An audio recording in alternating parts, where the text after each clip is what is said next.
What is going on, Toils? Welcome back to another episode of the Always Compete Seahawks podcast. My name is Sam. Thank you for joining me today. Today, I will be diving into the running back free agent market that the Seahawks may very well be active in this offseason. I'll be giving four of the most interesting names I think that may fit the Seahawks, as well as some potential trade/cut candidates in a situation that is becoming increasingly likely where the Seahawks lose Ken Walker. I'll be breaking all of that down a little bit later in this episode, but I actually want to kick this episode off with there's I want to talk about Maxx Crosby. I was going to put this off for a later video. I was going to put this off so like this week I was going to do, oh, this is the Seahawks free agency target video, and then next week I'll do a couple of videos talking about what the Seahawks actually do in free agency because it already starts next week. It's crazy. And I was going to talk about that, and then I was going to be like, okay, and then we could talk about Maxx Crosby. Well, according to Albert Breer, not Albert Greer, Albert Breer, not the Seahawks, Maxx Crosby is potentially going to get traded this week. There was, we know how the combine works. Teams go to the combine, they talk about stuff, and like this is how the Russell Wilson deal got done, the Geno Smith deal. These things come together at the combine. Teams are able to sit down face to face, kind of get on similar terms, and really start to move towards making a deal happen. It has been said that the Raiders are not really looking to move Maxx Crosby. They need a contract that they would be, or a trade offer that they'd be absolutely wowed by. But in general, with this being a possibility to happen this week, I wanted to do like a, I don't know if this was enough for a real whole video anyways. Maybe given like, a solid 5 to 8 minutes of my thoughts about the Maxx Crosby situation and whether the Seahawks should go for him or not, and what they could offer for him, what it would mean if they got him, yada, yada, yada. So one of the big needs for the Seahawks this offseason, I think, is edge. I think that's been pretty much agreed upon, across the fan base. There's a world where Uchenna Nwosu gets cut this week. DeMarcus Lawrence, there's some talk about him potentially retiring. You're likely going to lose Boye Mafe. And then after that, you just have Derek Hall, who is coming up on an expiring contract at the end of next season. So there has been a general talk of getting edge. The Seahawks have reportedly been interested in Crosby before, especially at the deadline this year. They offered, I believe, 2 first-round picks plus Boye Mafe, and the Raiders said no. Obviously, trade deadline prices are going to be a little bit more expensive than offseason prices, but regardless, they said no to that offer.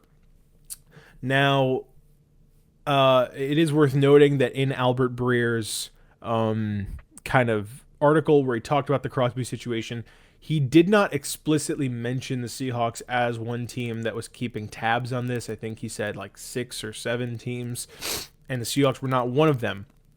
So I will say it doesn't feel like the Seahawks are going to do this. Maybe this is all just smoke and they're just covering up the fact that the Seahawks are close. You know how sources work.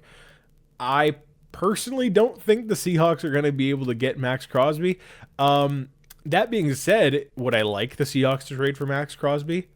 Yeah. I mean, he's a 29-year-old superstar edge rusher, like truly one of the best 3-down edge rushers in the NFL at this point in his career.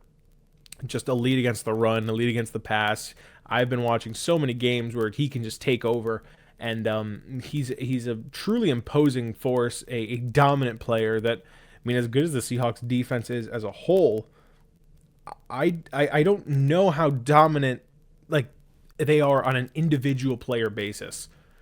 Maxx Crosby is that, and he would absolutely take your defense from like, okay, this is already an all-time defense. Now you add a superstar edge rusher. Like, my goodness, what? Like, how are you ever going to defend this? I think it would be a worthwhile investment. I think the Seahawks were smart to really go for it. It seems like they really have always liked Maxx Crosby. I know also, so they tried to get him at the deadline, and then I know last year there was discussion about a Geno Smith, DK Metcalf centered package to get Maxx Crosby from the Raiders. Pete Carroll apparently was on board with that. Their general manager, John Spytek, was not. So nothing ever really came of that, although like the Seahawks have been consistently in on Maxx Crosby. It seems that they really love him. They have gone for him several times at this point. They've offered multiple first-round picks for him before. why I'm skeptical of the Seahawks being able to get him is the first round pick you're going to be offering them this year is not a first round pick. It's the 32nd pick in the draft, which is, I think really once you start to get into like 30, you're at the point where it's really, the talent is not a first round pick. The only real incentive to have the 32nd pick is the 5th-year option. But the talent of player that you're getting is not necessarily, oh, we're getting a bona fide first round talent here. I think the Raiders, if they really need to be blown away by a trade offer to give up Maxx Crosby, are not going to be happy to be like, oh yeah, 32nd pick, that's a first for us. We can get a first round pick talent player, especially in a draft that's not that good. I don't know. Like, I don't think that the Seahawks have a package that you can offer to get Maxx Crosby, because I would also presume the Raiders would probably want a player for Maxx Crosby. They would probably want a couple picks plus a player, a couple picks plus even later late round picks. The Seahawks don't have many picks this year to begin with. And then at the same time, you would presume that they would probably want an edge rusher, and the only edge rusher that really makes sense to offer them is Derek Hall. And we're talking about how weak this edge rush already is. Do you really want to give up Derek Hall, who just had like a great Super Bowl, and just be like, all right, well, I guess we're just going to roll with Maxx Crosby and just hope he can cover up the lack of youth that we're going to have on this roster without 2 first-round picks in back-to-back years, and the lack of depth in this edge rush? I don't know. I really don't think the Seahawks can even get it done. They would probably have to give up 2 first-round picks plus, and other teams will probably have better packages for Maxx Crosby. That's not to say that I don't think the Seahawks are going to get aggressive for Maxx Crosby. I bet you they probably are trying to get him. I would not be surprised if they reached out and they said, hey, what's it going to take? I would not be surprised if they have an offer out for Maxx Crosby. I just don't think that the package that they can offer is as enticing to the Raiders as it is for if it's from, there are a lot of other teams that I believe are keeping tabs on him who are higher in the draft and have more enticing picks, have more enticing players that they can offer in the package as well. As much as the Maxx Crosby thing seems fun, as much as it's kind of crazy that he might be traded by the end of this week, I just don't see it happening for the Seahawks, and that's not something I'm happy about. Like I said, I would love a guy like Maxx Crosby on this team. I think that trade makes sense for a guy like Maxx Crosby, who you add like a true superstar edge rusher. In my opinion, there's only a couple positions that make sense to offer 2 first-round picks for, and edge rusher is one of them. Like, I would probably say edge rusher, quarterback. That might be it if we're talking about positions that are valuable enough to give up 2 first-round picks for. Maybe like an elite defensive tackle. Like, I would give up 2 firsts for like a prime Aaron Donald. But outside of that, like, I don't know if receivers are 2 first-round pick players. I don't know if corners, like maybe like an elite corner, like maybe I'd give up 2 first-round picks for Derek Stingley, someone like that. But in general, edge rusher is a premium position. It is a position that has a massive impact on the game, every single time, every single snap. Like, the edge rush is going to be very important. To get a every down pass rusher, edge rusher like Maxx Crosby would be extremely valuable. I just don't think it's going to happen. And I know a lot of people don't think it's going to happen, but I don't even think it's going to happen. Not necessarily because the Seahawks aren't going for him or because the Raiders won't trade him. I don't think it's going to happen because they just don't. I don't think they'd have enough to get this over the finish line to wow the Raiders, like apparently the Raiders need to be.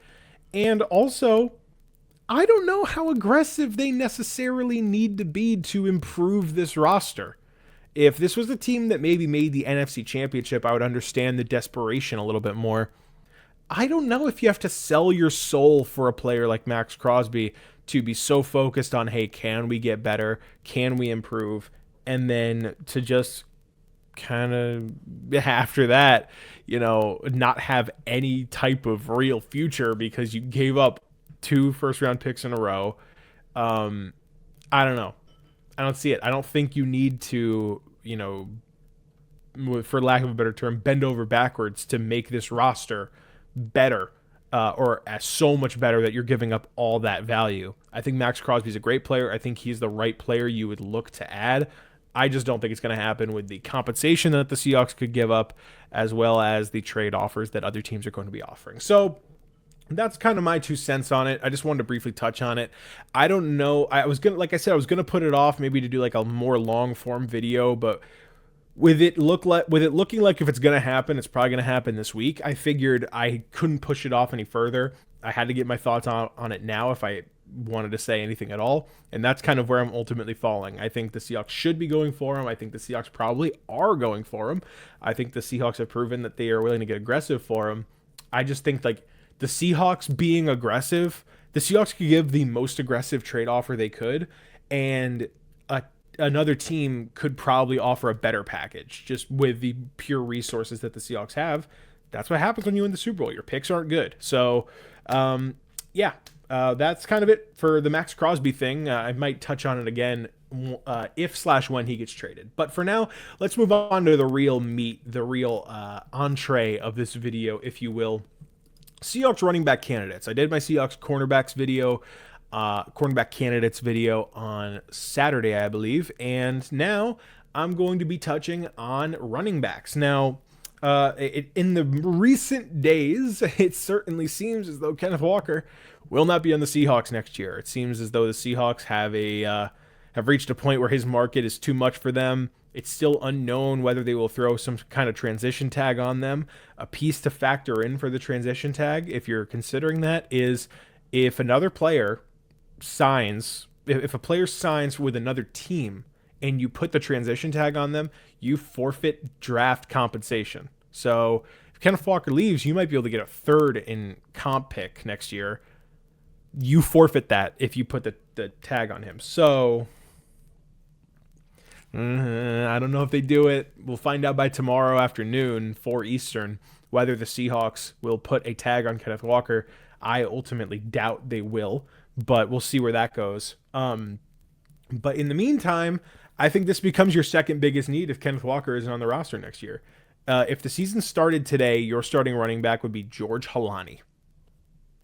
You can't really do that. I think George Halani's a good player. I think he has potential to be like a adequate rotational running back. He is not your RB1. I do not want him to be your RB1. I think the Seahawks are going to have to make a legitimate add in free agency at this position. Now, that being said, I don't think it's necessarily, hey, we need to go get Breece Hall. We need to go get someone like that. But I think you need to make an ad for a player who you are comfortable getting a majority of the touches in your offense. So with that being said, we'll dive right in. This is a very similar layout to the cornerbacks one. I have 4 main candidates and kind of 4 cut/trade candidates who are rumored to be cut or traded who could be interesting ads for this team. So let's get right in. Let's start with the big fish. If the Seahawks were going to add a big-time running back this offseason, this is the one that probably makes sense after Kenneth Walker. It's Travis Etienne, Jacksonville Jaguars running back, 27 years old, 5'10", 215. He's a former first-round pick who really had a breakout season in Liam Cohen's offense last year. Nearly 300 touches, 1,399 scrimmage yards, 13 total touchdowns. Also has a pretty good track record of health. I think last season he missed 5 games or something like that. But then the years before that, I think it's 17 games, 17 games, 17 games. So he's pretty healthy overall for a running back, which is very important. That's a position that is just eternally hurt. Etienne, really found it last year in Liam Cohen's offense, an offense that kind of mixes gap and zone. The Seahawks, I expect, are going to be a majority zone scheme this year, given Brian Fleury coming in, Shanahan type of scheme there. I think that it's going to be a majority zone system. Etienne, played well enough in that. His projected contract is 3 years, $37.5 million. So if the market is seemingly right on Kenneth Walker, where it's about 13, 14, this would be, about $2.5-3 million less than that. So I don't know if that's necessarily the market that John Schneider's looking for. Maybe he's just in this mindset where he's not willing to pay any running back. He's not, when I say any running back, I mean he's not willing to pay any running back, 10 million, 11 million, 12 million. I think I don't know where his line is. Um, we'll see. It's definitely interesting. According to The Athletic, this is their description that they have on him. Uh, ETN had a bounce back system in Liam Cohen's Jaguars offense. He has vision at the line of scrimmage to find small creases and get skinny. He has a sudden explosion when he finds his crease and is a smooth cutter who maintains forward momentum when adjusting his path. He has speed to the edge and is at his best when attacking horizontally, which is an important thing when you're talking about the Seahawks zone scheme, a lot of outside zone. There's going to be a lot of times where the running back is just running straight horizontal. ETN is a weapon in the open field with stop-start ability, abrupt change of direction, elusiveness, and craftiness. Versatile receiver who finished 12th among running backs in yards after catch per reception, though he did have 4 drops. ETN could be more physical at the end of runs, and though he is a willing blocker, he could be sturdier as a chipper and pass protector.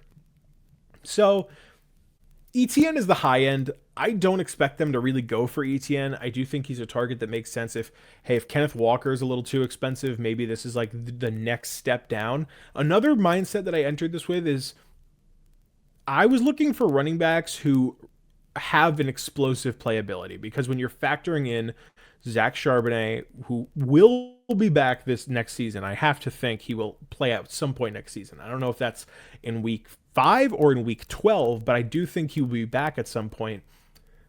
Charbonnet is kind of the thunder. He's a harder runner, really good pass blocker. He'll get you the tough yards.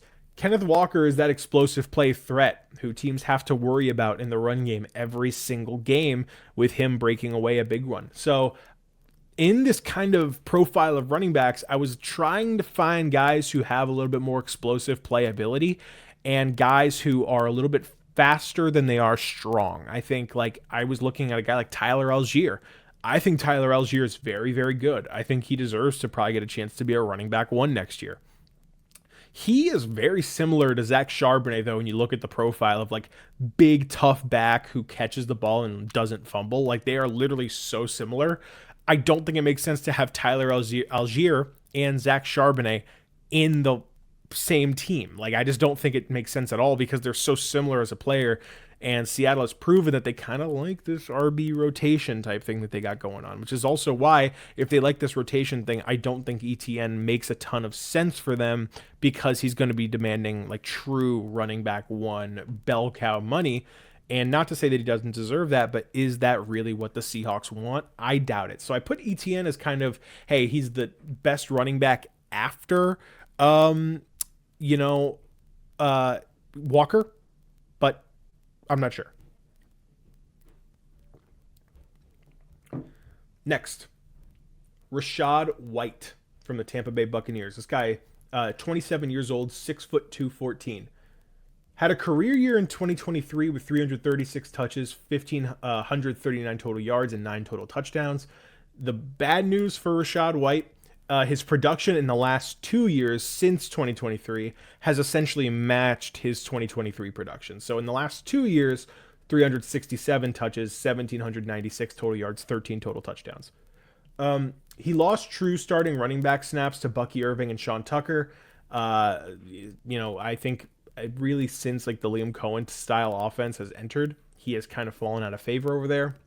Solid track record of health with a decent amount of tread still left on his tires. This guy isn't necessarily the thing that happens a lot of times with these running backs who get paid in free agency is they hit the open market and they have in the last 4 years, they have 1,200 touches or something like that. And by the time that they get to their new team and they're 27, 28, their bodies are beaten down. They're much more injury prone. To get someone who, hey, he's been good in the past, but he also doesn't have this vast array of touches that he has in his career, I think could be a positive thing. White, this is from the Athletics description here. White is a tall, upright runner with quick feet. He has a more finesse than physicality as a runner, pretty similar to Kenneth Walker in that way. He is patient, but that patience is a blessing and a curse. Sometimes you find a crease, sometimes he is not urgent enough and allows defenders into the play. He is a smooth athlete for his size. So I think this is a natural athlete, has good history receiving as well. I think that is a factor. His projected contract is 2 years, $11 million. I think that's going to ultimately be the range that Seattle is going to find themselves in this running back market. I would imagine John Schneider probably tries to do a $4 to $7 million contract per year with someone. That's about the range that I think that they're going to fall in. So 5.5 per year for White makes sense for me. I don't know how truly explosive Rachaad White is, and he's definitely not a true threat when he's in the backfield. But if you're letting Kenneth Walker go, you have to be ready to say, we are not going to get someone as good as Kenneth Walker. We are not going to get someone who is as good as, like, we're not paying Kenneth Walker because we don't believe running backs should be paid top tier money. So, with that being said, you can't expect to get a top tier running back on a $5.5 million deal. You need to get a running back who works, who gets the job done, who is effective. These Shanahan offenses, they typically are not super reliant on who the running back is. Yes, if you have a good running back, that only aids it, like look at Christian McCaffrey, but like Raheem Mostert and Jerick McKinnon and those guys had successful seasons in San Francisco, and they are not elite running backs. They are just good, solid athletes who just make the scheme work. I think in that way, Rachaad White is a player who's a natural athlete. He's had success before. He's had a good career up to this point, but maybe fell out of favor in Tampa Bay, and maybe he's just looking for a chance to get real good touches again. And a 2-year, $11 million contract is a adequate swing. It is not that much money, and I ultimately think that Rachaad White should be on the Seahawks radar as someone who makes sense as a cheap option who can be effective in the long run. This is another interesting one, and this is one that I think feels very possible as a replacement for Kenneth Walker here in this offense. Aaron Jones from the Minnesota Vikings, 31 years old, 5'10", 208. It was reported yesterday, I believe, that the Vikings have informed Aaron Jones that if they cannot find a trade partner, which I believe is highly unlikely, he's making a good amount of money, and he is 31 years old. He is coming off into kind of an injury-riddled season.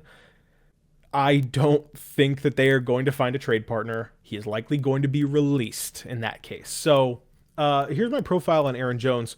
Relatively poor season last year after missing 5 games, 1 year removed, however, from 306 touches, 1,546 total yards, 7 touchdowns. So this is a guy who just last year, with Sam Darnold, by the way, in a kind of similar McVay, Shanahan offshoot offense, he played really well with Sam Darnold, and they, had a lot of connections, especially in the passing game.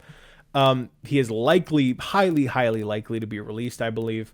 He has a decent history of health overall, but has missed 5+ games in 2 of the last 3 seasons. So I think as a 31-year-old running back, you're starting to see the age kind of take a toll there. However, he's only missed, I think, 5 and 6 games in the last few years. So it's not like he's constantly hurt or like can't stay healthy. I just think that, he might be getting dinged up, but maybe if you kind of start to rotate him a bit more and you kind of mix him in, maybe he can avoid some of those injuries. The thing with Aaron Jones that really struck me is I think he makes sense for a Brian Fleury offense who's coming from a Shanahan system in San Francisco that uses running backs a lot in the pass game, in the receiving game, in the screen game, lining up outside. Aaron Jones is a very, very, very efficient receiving back, and he is pretty great hands for a running back. He can run routes. I think that's been one of the biggest strengths of his career at this point. I think, in general, Aaron Jones, a guy with that profile, a guy who's a good receiver, a guy who can get out there and make some catches and ultimately be a running back's best friend out of the backfield, makes a lot of sense in a Brian Fleury offense that, hey, they might like that aspect from that Shanahan offense that was so pivotal to the Shanahan offense and got Christian McCaffrey like 450 touches last year or something unbelievable like that. In general, I think Jones is a still effective player who has been effective in recent NFL play. Like literally before last year, he was a very, very good running back with Sam Darnold. And also a big thing here is I don't think he would command a lot of money or a multi-year deal. You could probably get Aaron Jones on a 1-year $5 after the year he had last year. He missed 5 games last season. He's been a little bit more injury prone. He's a 31-year-old running back. You could probably get him on, well, like I said, a 1-year $5, a 2-year $8. You could get him on something small. And this is a guy who's 31.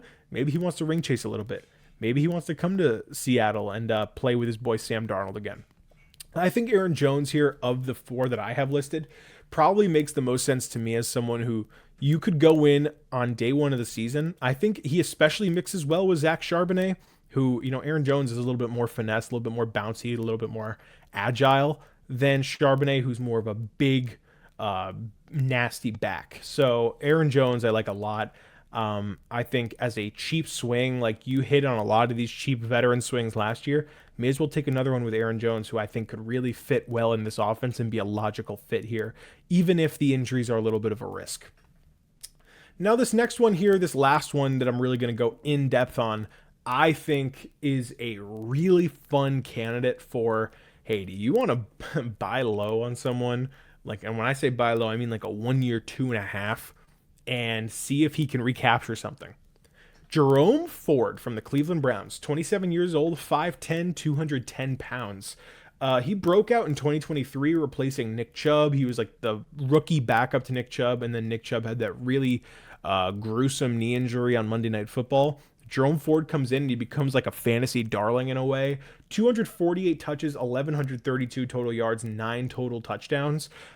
He was effective playing for the Browns and essentially getting starting reps early on in his career. However, kind of similar to Aaron Jones and Rachaad White too, last year essentially did nothing. He had 50 touches for 176 total yards, no touchdowns.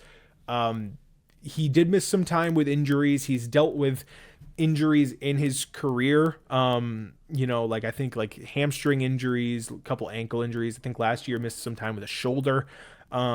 So, when you play running back, you're going to get injured. Ultimately, for running back injury concerns, he's kind of in the middle. He does not have like chronic injuries like a guy like Christian McCaffrey does, or even Saquon before he went to the Eagles. Like he missed a ton of time. He just has like he gets dinged up now and then and has to miss a little bit of time.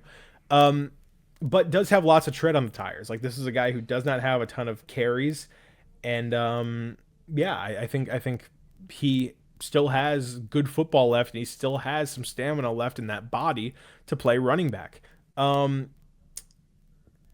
The big thing here that I'm really talking about with Jerome Ford, he has so many plays on tape where there is some explosive breakaway and big play speed here. Like if he gets in the open field, he can take off. If you want to just throw on, like, if you go to Jerome Ford 2023, he has like 5 runs where he goes like 60 plus and just outruns safeties and corners. He is a real good athlete. And if you're going to be losing the Ken Walker big play ability, the fear of him, hey, once this guy gets into the open field, he could take it anywhere. You don't know what's going on. Jerome Ford has that same kind of speed, and maybe he's not as electric as Kenneth Walker or as shifty as Ken Walker, but at the end of the day, when you're talking about pure straight line speed, guy who can get out and just get a big play if he finds a little bit of daylight, Jerome Ford kind of fits that role. Could be a fun buy low candidate who has interesting upside and has played well in the past. This is not like some rookie who played like 4 games and you're like, oh, but he's fast. Jerome Ford has played well before and, kind of fell out of favor in Cleveland because, like they drafted Quinshon Judkins and Dylan Sampson last year, and they both got a lot of carries, both got a lot of run. They ended up cutting Nick Chubb. They kind of moved on to this new running back room. I think in general, what Jerome Ford offers as explosive speed potential with some big play potential in there as well, on a 1 year, $2.5 million deal, bring him in. Hey, maybe he finds it. Maybe he can just stay a little bit healthy and you at least have some explosive play potential coming out of the backfield. I think that would be a nice yin to, Zach Charbonnet's yang. And I think at the end of the day, if this kind of feels like the Chidobe Awuzie one, at the very worst, you have someone who is really athletic and brings some big play potential. At the very best, you have someone who maybe he recaptures something. And, like running backs are so weird in the NFL. Jerome Ford, like if he stays healthy, he could have like an 800-yard, 7 touchdown season. And I think that would be enough for how the Seahawks rotate their backs and how they like to keep them fresh. So in general, I think of the 4, Aaron Jones probably makes the most sense if you're looking for, okay, can we get someone who we definitively trust to start at running back week 1? But if you're talking about someone who like you're looking in between the lines and you're like, okay, we're trying to replace Kenneth Walker, someone who is really, really athletic, really, really fast. Why not go and take a swing on a guy like Jerome Ford who could really break off a big one at any time? I think Jerome Ford's a really intriguing candidate, especially for the cost. Like this guy could be like a 1 year, 1.5, 1 year, 2 type player, and maybe it works out at the end of the day. So, before we wrap here, I'm just going to talk about some of the other kind of minor cut/trade candidates. These are guys who are not officially cut, nor are they traded, but have been heavily rumored to be in those discussions. James Conner from the Arizona Cardinals broke his ankle last year, I believe, and he is likely to be cut by them. I think he's a little redundant with Charbonnet as far as like just like pure power, but interesting veteran option. Justice Hill is a player I find interesting from Baltimore, the Mike McDonald to Zach Orr connection there. Hill is kind of a receiving back who has some big play potential, was hurt a majority of last year. He is probably likely to be released. DeAndre Swift, another interesting player. My big thing with DeAndre Swift that might be a problem is like he has infamously terrible vision, and in a scheme where you're playing zone and you have to kind of find holes, I don't know how good DeAndre Swift is going to be. And another last one that is really interesting is Alvin Kamara. You want to talk about similar profile to Aaron Jones as far as like really good receiving back, veteran, dealing with injuries. Could also be an interesting name if you're just looking to bring in someone who's like 1 year, $5.5 million, and then they're just a competent running back to start the year, and then you just need them to hold out until Charbonnet gets back. This also goes with the fact that the Seahawks will obviously likely be looking to draft a running back as well. The draft combine was this weekend, and I think a lot of running backs impressed generally with their physical attributes, especially like a guy like Mike Washington. I think I like Katron Allen, and I like Nick Singleton down the board. Jonah Coleman's an interesting player. So in general, I think the Seahawks are going to be looking at running back from all angles, but you got to sign one. And I think for these guys, these are the interesting names that you have to look out for, and the guys that the Seahawks should be targeting in free agency. So with that being said, that is going to wrap it up. I hope you guys enjoyed. I will see you guys next time. I will probably be doing my last like real preview, because I think there are only 3 positions that seriously need previews for the Seahawks, as far as like these are real serious needs that the Seahawks have to add players at. Next time, probably later in the week, will be edge rushers. So keep an eye out for that. And in the meantime, I hope you guys enjoyed. I will see you guys next time.